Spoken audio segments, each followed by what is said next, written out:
Ceritakan tentang seorang mantan marinir bernama John yang menderita gangguan stres pasca trauma. Dia membatai geng Yakuza yang telah menyakiti adiknya yang bernama Cindy.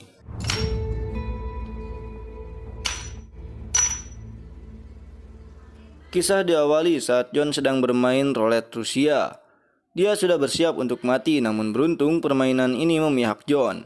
Setelah itu dia pergi ke toko Indomoon untuk membeli sebotol anggur merah.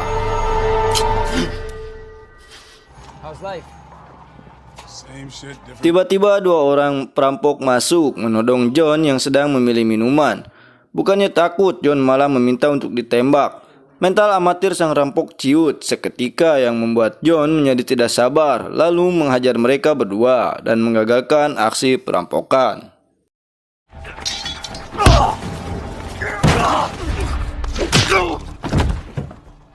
Malam pun tiba. John yang mengalami stres itu kumat. Dia menghancurkan tembok dengan tinjunya. Jika tidak ada untuk dihancurkan, maka dia akan menghancurkan dirinya sendiri.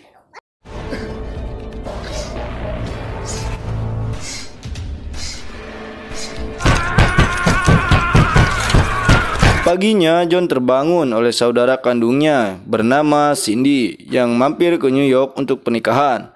Dia akan kembali ke Brasil, di mana dia telah melakukan pekerjaan amal untuk sebuah organisasi.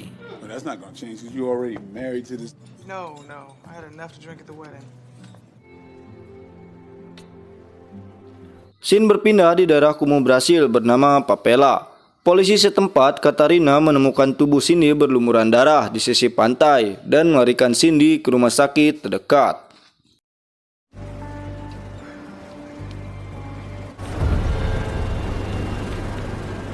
Detektif Tiago dan anak buahnya, sebut saja Pororo, melapor kepada Manny, kedubes Amerika Serikat sekaligus teman John sesama veteran.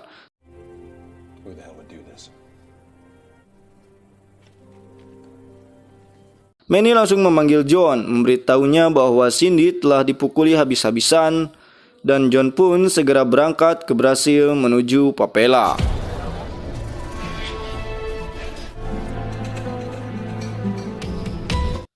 Detektif Tiago bersama Pororo menangkap beberapa orang di Papela yang menjual senjata.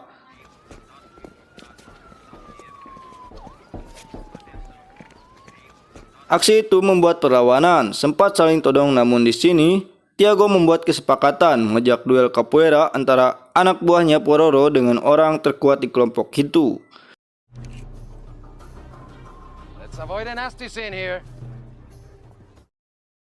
Jika Pororo menang, maka Tiago akan kembali lagi dan mencari pelaku yang menyiksa Cindy. Namun jika kalah, dia tidak akan datang lagi dan membebaskan orang yang sudah mereka tangkap.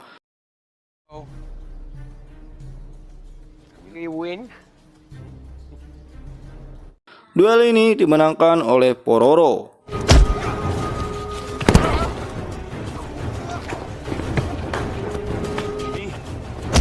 John tiba di Brasil bertemu dengan Manny yang sudah menunggunya. Dia langsung melihat kondisi Cindy dan diperkenalkan dengan Tiago dan Pororo yang sedang menyelidiki serangan kepada Cindy.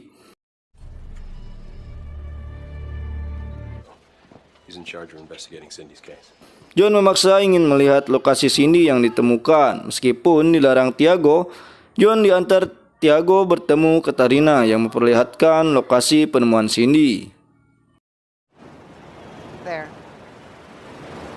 John kembali ke rumah sakit, melihat seorang perawat Asia menyuntikkan obat kepada Cindy.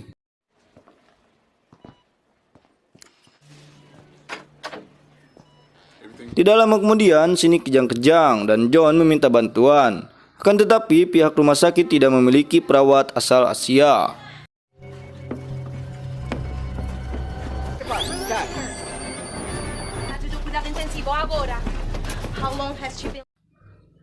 John kembali lagi ke Papela, melihat orang bernama Kuka memakai kalung yang mirip dipakai Cindy.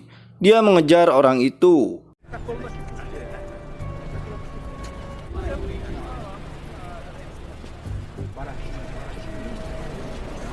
Lalu menghajar beberapa orang di sana. Saat John akan menghabisi Kuka, Katarina datang dan menjelaskan bahwa Kuka adalah teman Cindy.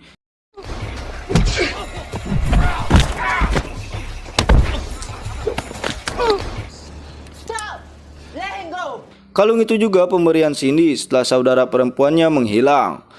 Kuka juga memperlihatkan foto saudaranya, lalu memberikan catatan kecil Cindy kepada John.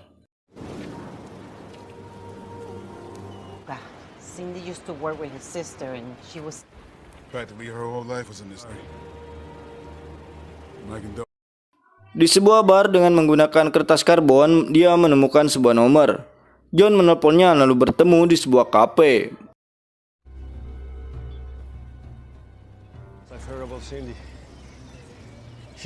Bruno menjelaskan bahwa Cindy sedang menyelidiki korupsi yang melibatkan perdagangan manusia.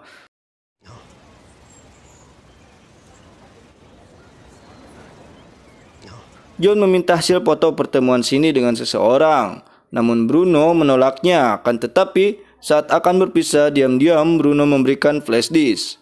Bruno pergi, namun mobilnya meledak.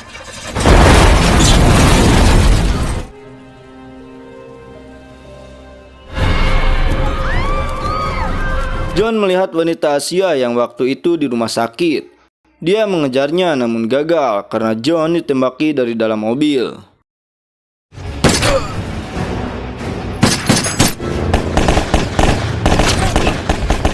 Manny menyelidiki flashdisk bersama John dan mengindikasikan bahwa yang menyerang Cindy adalah geng Yakuza. Di saat itu juga dari foto terlihat nama sebuah klub bernama Kronos. Kronos? Kronos. Oh, that's a... What's that say? Kronos? John pergi ke klub itu dan menemukan seseorang yang ada di dalam foto. Di saat orang itu ke toilet, John mengikutinya.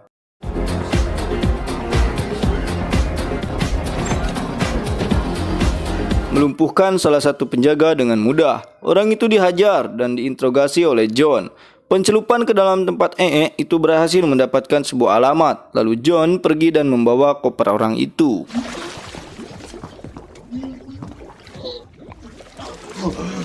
Remember now?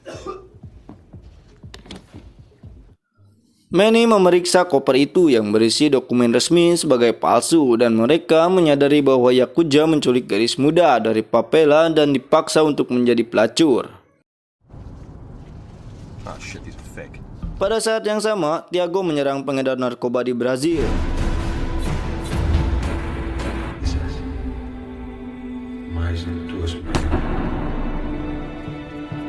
John menyelidiki rumah bordil milik orang Asia, namun dia dikenali oleh salah satu penjaga yang langsung melapor kepada wanita Asia.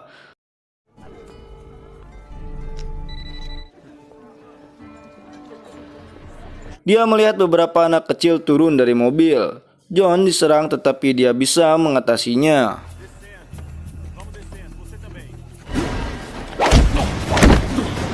Ketika salah satu anggotanya menemukan penculikan anak kecil oleh Yakuza, Tiago membunuh anggotanya dan meminta bayaran 2 kali lipat kepada Yakuza. Where are the manifests? The plans changed.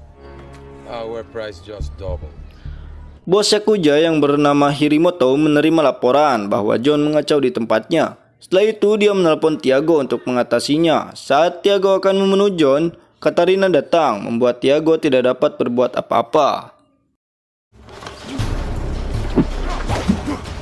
Alicia, Mom's brought up. She's here. I saw her. She's downstairs. Saat memeriksa ruangan penyimpanan gadis yang diculik, Tiago meminta bukti dokumen yang dibawa John. Akan tetapi John menyadari bahwa Tiago tidak mengetahui tentang itu.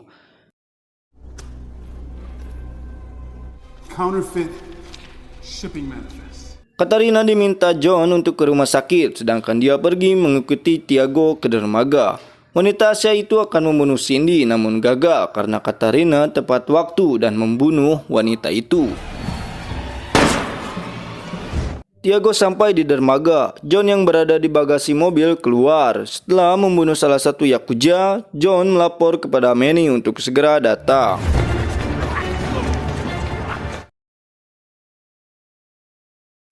John mengikuti Tiago ke dalam gudang yang sedang mengadakan pertemuan dengan Yakuza. Dia kembali membantai satu persatu anggota Yakuza.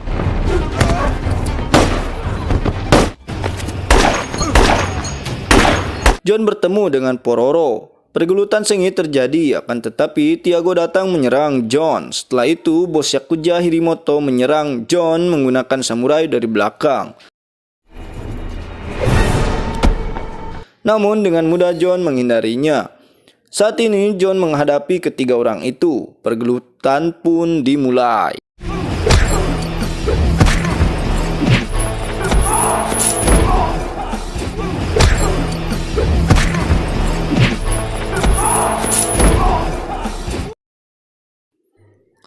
John berhasil mengalahkan mereka satu persatu.